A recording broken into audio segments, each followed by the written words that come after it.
G'day. Thanks for calling by Paul Wheel Drive or Trip in a Kilt. I'm Paul. For the past 5 years, I've been travelling and filming in Australia, US, and now New Zealand. I've created over 200 videos for YouTube, and I'm now in Series 3 on my own TV show. Link below. This video is part 2 of a 2-week adventure in the North Island of New Zealand. I'm travelling on a limited budget and in a very cheap camper van. So stick to the end and you find out whether it was worth taking the cheap camper van or something a little bit better. Also on this adventure, I travelled to 2 outstanding tourist destinations. One of them is Hobbiton movie set. The other one, it'll be a surprise. So without any further ado, let's go.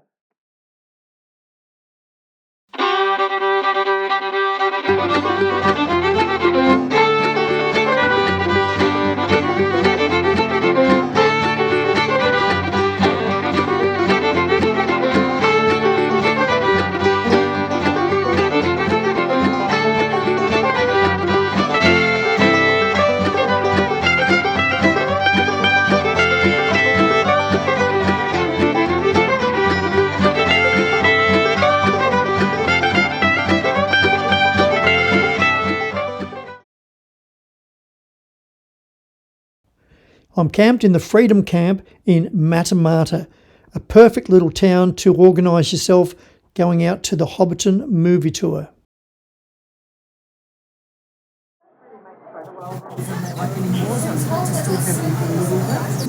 You can feel the excitement on the bus as we head off on our tour. I'm sure this is a very well-known place and you can work it out yourself. Somewhere in the Hobbit family. Very comfortable hobbit home and take him on an adventure that would change his life. And then the One Ring would come to Frodo on the evening of Bilbo's 111th birthday, and he would start his expedition to destroy the One Ring. This house with the yellow door is owned by Lavilia. You can fill in the blanks because I don't know. Apparently, pretty well-known character. Not sure if this is an important part of the scene, but little wishing well. Cool.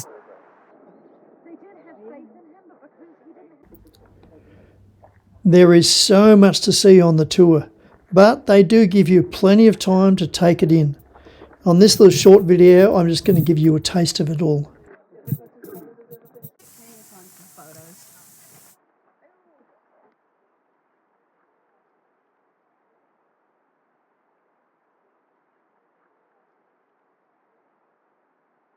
The most luxurious of all of the 44 Hobbit doors. It's known for having 12 bedrooms, kitchen, pantry. This tree here in front of you on top of Bag End.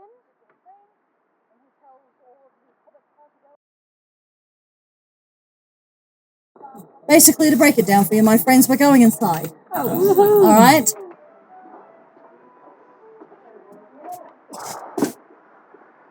This is my opportunity to take a few notes and contemplate life.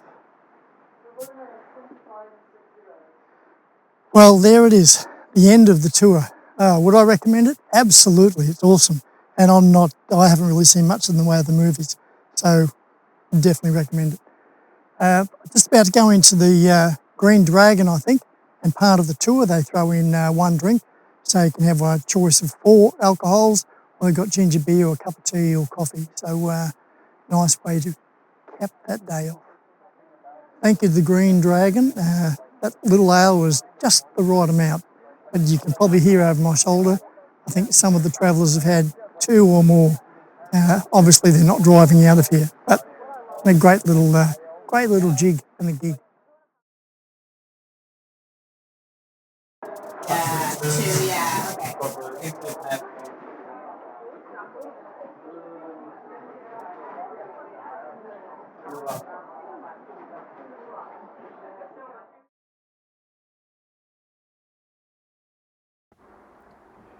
Here I am camped in a Freedom Camp in Rotorua. Fantastic, really great to set yourself up there. There is 17 spots, and you would think that would be more than enough, but believe me, they go really quickly. So get organised and check it out. These are some of the hot springs nearby you can look at for free.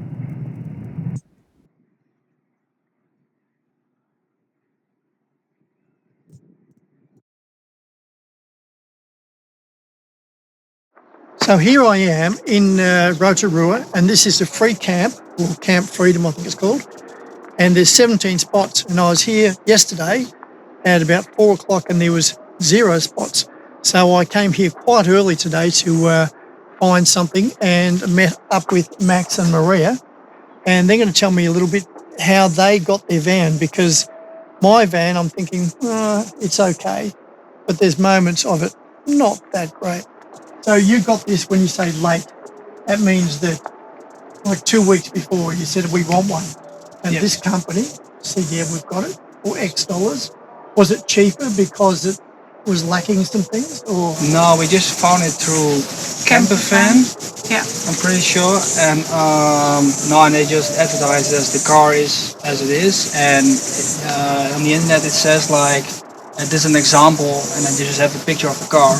But we've seen cars where you had all the curtains in there and all. Mine. Wow. Wow, that's all I can say. And you put a little The gas one, cylinder? yeah, the one you Gas put on bottle. the bigger one too. You press it in, turn it, and then you Okay. can open this up. Yeah, But Yeah. it doesn't really work. okay. It's like a little- So it more warms something than actually cooks it. yeah, so- and only it's like up here. Even if you open and close it, only in this spot. The rest of the will The just fan be is not cold. easy. Yeah. So you just got the three, or the size of that to cook, Yeah. you know? It would have been nice to know the quality of the car, because this is already our third car. Oh, for how long? It's an interesting experience. Yeah. Yeah, the whole thing It was makes an it a real adventure. adventure.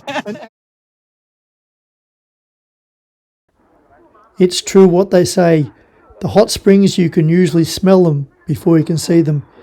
Here's a free foot spa in a little park in Rotorua. Bit of a walk to get there, but pretty relaxing to put your feet in there and just chill.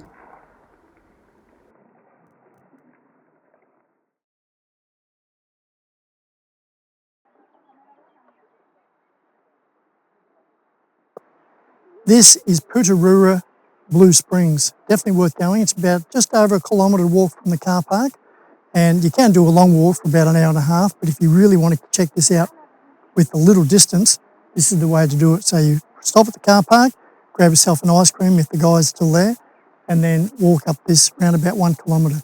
Easy walk, no obstacles, anybody can do it.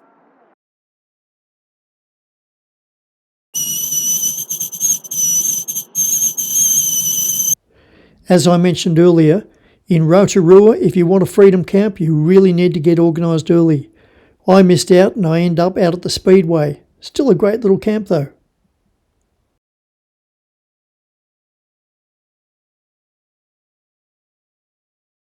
If you're travelling together, which most people will be as a couple, make certain you get here around about 9:15. Also, grab a ticket online, it'll save a bit of time, otherwise you get caught up in it. And if you want your best view, try and obviously get to the front close to the geyser itself. If you want to sit down, which I assume they do, they're seating for about 250 to 300. So if you're not sitting down and you're waiting, you might be waiting a fair while before it.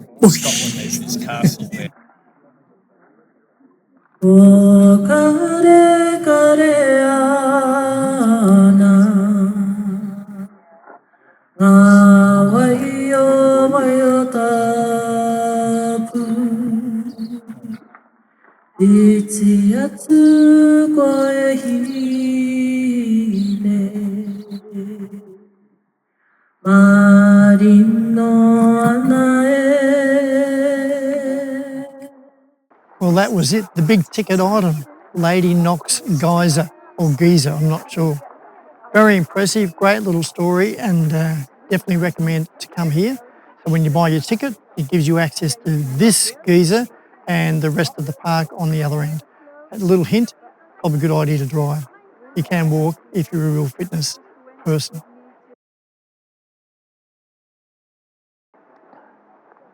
I'm standing in front of Waitapu Thermal Activity Centre, which is absolutely awesome. It's part of a little two-part system if you really want to get the full benefit. Earlier on, I was over at Lady Knox Geyser, which was a whole lot of fun. And here, there's 3 paths you can walk. I only walked 2 of them, but yeah, they're quite easy, flat path, and just got to get used to the odour. But otherwise, really, really good.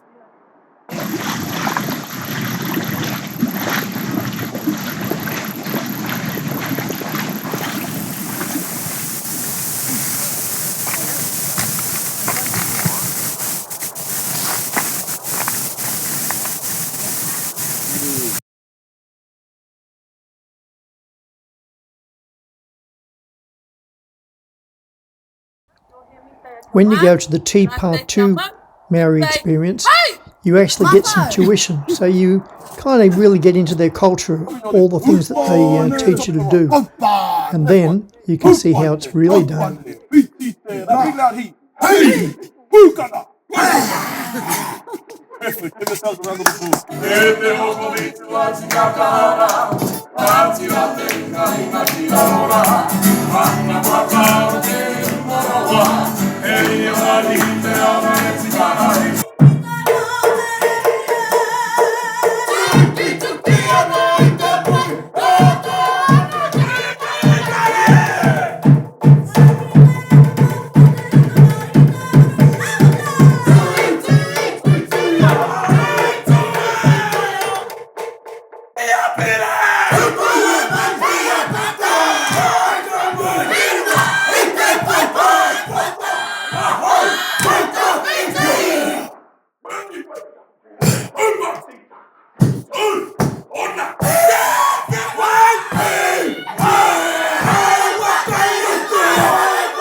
To say I was lost is probably a bit of an overstatement. I did have some idea where I was going, just that there was no camps basically on the way. So after 2 hours of driving, I found this rather creepy little camping spot and I set myself up there for the night. I must say, I was pretty grateful when the sun came up and I had some time to set up for some breakfast.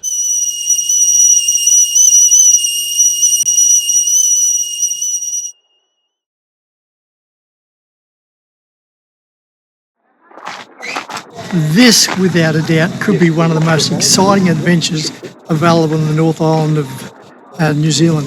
So, just about to take off. Got my own little stretch limo, which is pretty cool. And we'll be following all the other guys on the great adventure.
I think they first settled here in 1890s, and it was a little farming community, and they actually even had milking cows as well.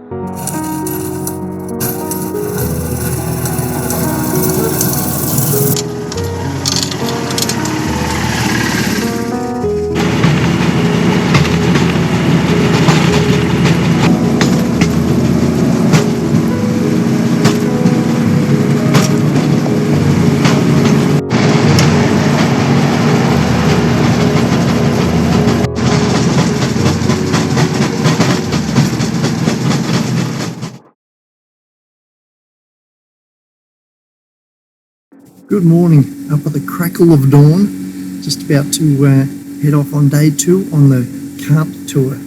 This is so exciting, seriously, wait till you see the next bit. Good morning, top of the morning to you. So here I am at the beginning of the longer trip for the rail carts, and you can see Maddie and her colleague Connor on the other side. They're preparing all the carts ready for the big trip. And behind me, Lorraine is in the lead cart. She's getting everything ready for all the bits and bobs that she will need, including first aid, just in case, all those sort of things that are very important to make the trip smooth as silk.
I'm nearing the end of this rail cart adventure.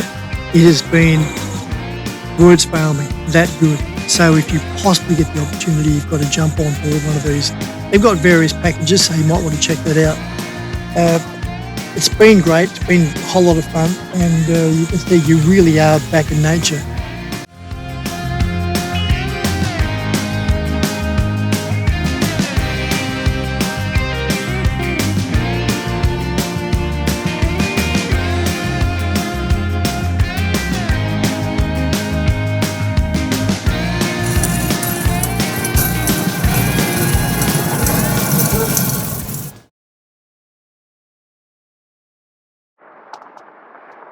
I pulled into a place last night, and it was supposedly in Wikicamps NZ, supposedly be a great little place to stop.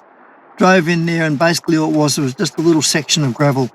So then I dumped Wiki and went on to a thing called Campermate and jumped on there and found this absolutely delightful little place. So it's worth having more than one app on your phone. Good morning, day 12. Finally, the rains have arrived. Now, it's not really heavy and it rained all night. I can deal with it.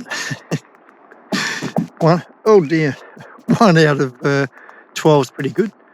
And it's a day for travel anyway. The only thing I did miss out on is a couple of touristy views, but I can deal with that. Just having myself a nice hot cup of tea and going to hit the road and contemplate life. Check out this cemetery. The stones are almost lifelike. Wouldn't like to be here in the dark.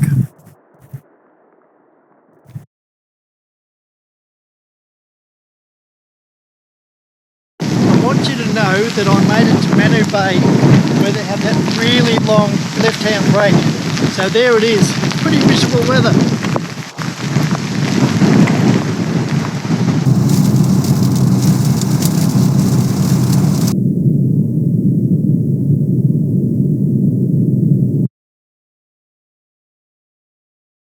Not sure if you can hear that sound, but it's quite the cyclone. Glad I wasn't here when that fell.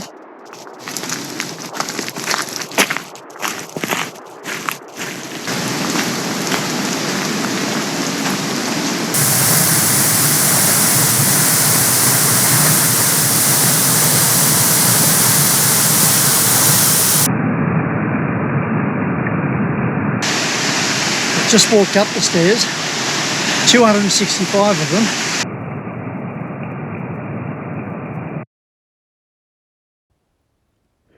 What a major find this was.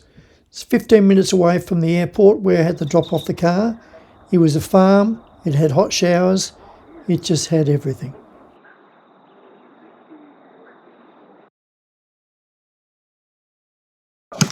Returning from a nice hot shower, this lovely group of Maoris invited me to join in playing volleyball with them. We had such a laugh.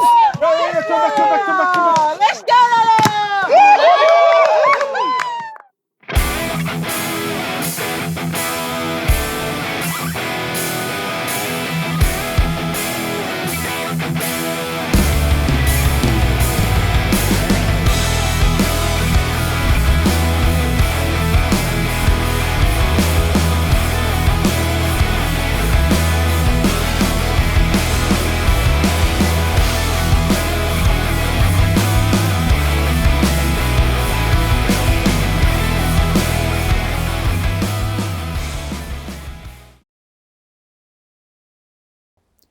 I'm sure everyone knows this. Make certain you take lots of photos outside and inside of the car, the condition it is, the speedo with the mileage on it, and all up the general condition of the car. Here's my criticism of this camper van. To be self-certified, which means you can stay at freedom camps for free, the toilet must be bolted to the camper van. Now, as you see, when I lift up that wooden flap, it then exposes the toilet. Obviously, to use the facilities of the toilet, you lift the plastic lip up and use it. Now, how on earth you're meant to be able to get in there and do it, I'll never know. 2 weeks travelling in a fried-out combi. That's certainly what it felt like. They were a long 2 weeks. Choose carefully when you're deciding on what transport you're going to have to travel around New Zealand. Sure, you can go on the super budget, which is this. It is self-certified, that's really important, but toilet, questionable, cruise control, and you can't stand up in it. So manoeuvring around in that back, getting organised, getting changed, getting ready for bed, it's a challenge, so think carefully.